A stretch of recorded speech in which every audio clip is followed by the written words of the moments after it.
Okay, in this session, we're going to briefly go over the student menu that you have in the new Multiply app for 2020.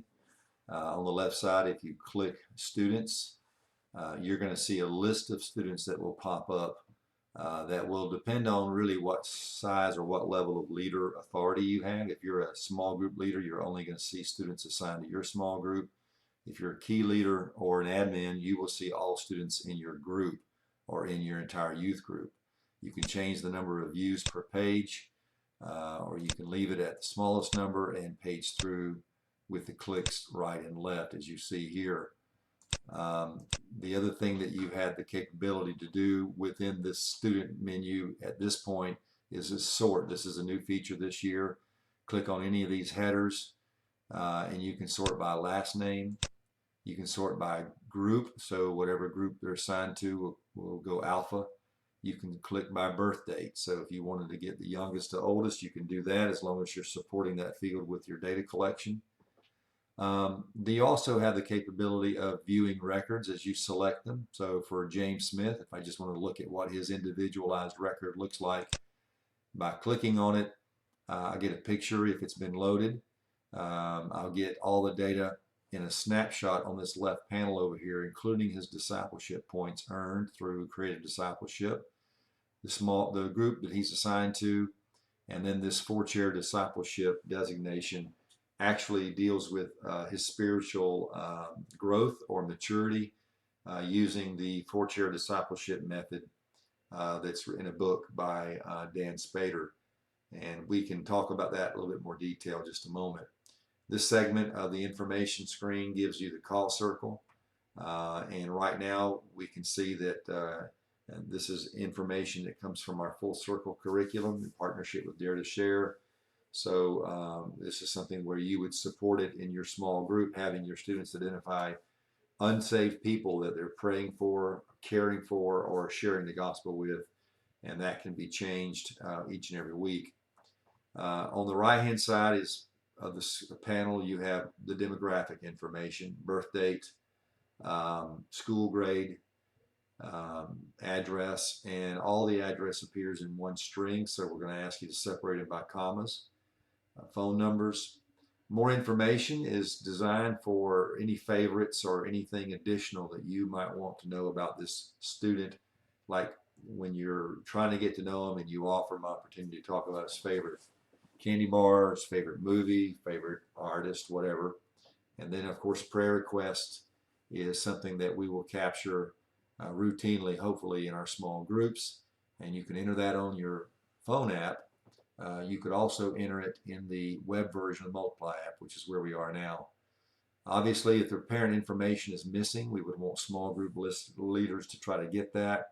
And so one way to change any of this information, the only way really, is to edit. And so we would click the pencil icon on the top right, and then you can click into any field here and begin to enter data about their parent. So as you can see, we have information here. We have information on this side. Let's go back to the edit screen and show how something else could be changed. Say you had to reassign this student to a new small group. All you do is you enter the click down, and you're able to pick from small groups that have already been set up by your admin or your key leader.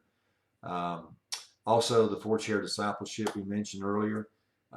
This may or may not be used by your youth group, but if you are tracking students in terms of their spiritual temperature, the four-chair method identifies those who are not yet saved but perhaps seeking as seekers. Then there's the believer who has not yet started to walk in maturity. Then you have the worker who by definition is someone who's not only saved but is actually serving in the church or working in a spiritual context.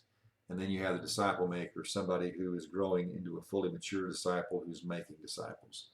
So again, that may or may not be supported by your youth group, but there is an excellent method used for that. You might want to check it out with your missionary to get training on four-chair discipleship, or check out the book by that title. The Call Circle is again part of our Full Circle curriculum, which in partnership with Dare to Share identifies ways that we can be having gospel conversations, but one of the key things is intercessory prayer fuels it. And so we want to routinely have our young people identify people that are in their circle of friends that they're praying for. So all you do as a small group leader, you could do it on your phone app, but here in the web app, a leader who has access could actually enter a person's name and say, well, I'm just praying for him right now. I'm praying that he might come to faith. That's fine. But you also might say, well, I've moved past the prayer mode. Now I'm actually helping bring him things that he needs for whatever project he's on, so that I might gain opportunity to share the gospel. And finally, I'm reaching a point where I can share the gospel. So any of these can be changed. So anything that you do change, you want to click update. So let's do that now, and we'll see the information that we've entered. Tommy has now been entered in there, and you see that his edit screen looks like this. By the way, when you want to edit and maybe you don't have a photo yet, if you're on the phone app, you can just click on the icon that would be blank and create a photo out of either your library in your phone, or open up your camera and take a snapshot there. If you're on the web app, which is what I'm training on right now, you can click on that icon. It'll take you to a choose file button, which you then go to your hard drive, wherever you're storing your photos. If you haven't got a photo of this kid or this student, then you're not going to have much luck with that, but you would upload and update that way. Another thing that's interesting about this screen is that we have opportunity to take a look at discipleship. So under student actions, discipleship is where you would go to take a look at the things that this student is achieving or accomplishing week by week that count toward creative discipleship. So this is James Smith's record. You see the student identified here in a link. That link would take you back to his individual record. But let's just say that I'm his small group leader and I want to track another. He got 121 points, but he went into the verse pack for the Bible. We have 16 verse packs that you can drop down, and he quoted for you 2 Timothy 3:16. So the moment that you turn that on with a click and exit out of this record and go back to James Smith, you'll see that his discipleship point total has grown from 121 to 126. If you go back to that screen, you can enter in quiet time that he's faithful with, or any of these components that are part of our creative discipleship. Obviously, you need training on how creative discipleship works, but this is how you track discipleship through the student record. The other thing you can do is you can just look at the history for this student. You can actually see the times that we've had entries for his record. If any comments have been made by anybody else, you would have that information. And then one of the other things is probably most important in setting up small groups. And again, only the key leader or an admin can do this. So small groups can be listed by anyone. If you're in a small group and you'd like to know, well, what are the small groups and what do they look like, you can click on small groups and it'll drop them down for you. To add or edit or delete, you can only do that again if you're admin or you are a key leader. So let's just add a small group by clicking in the new small group name. And let's just say in this one we're going to go with John's group, grade 11 and 12. And because we've got three groups, grades 11 and 12, it's a large youth group.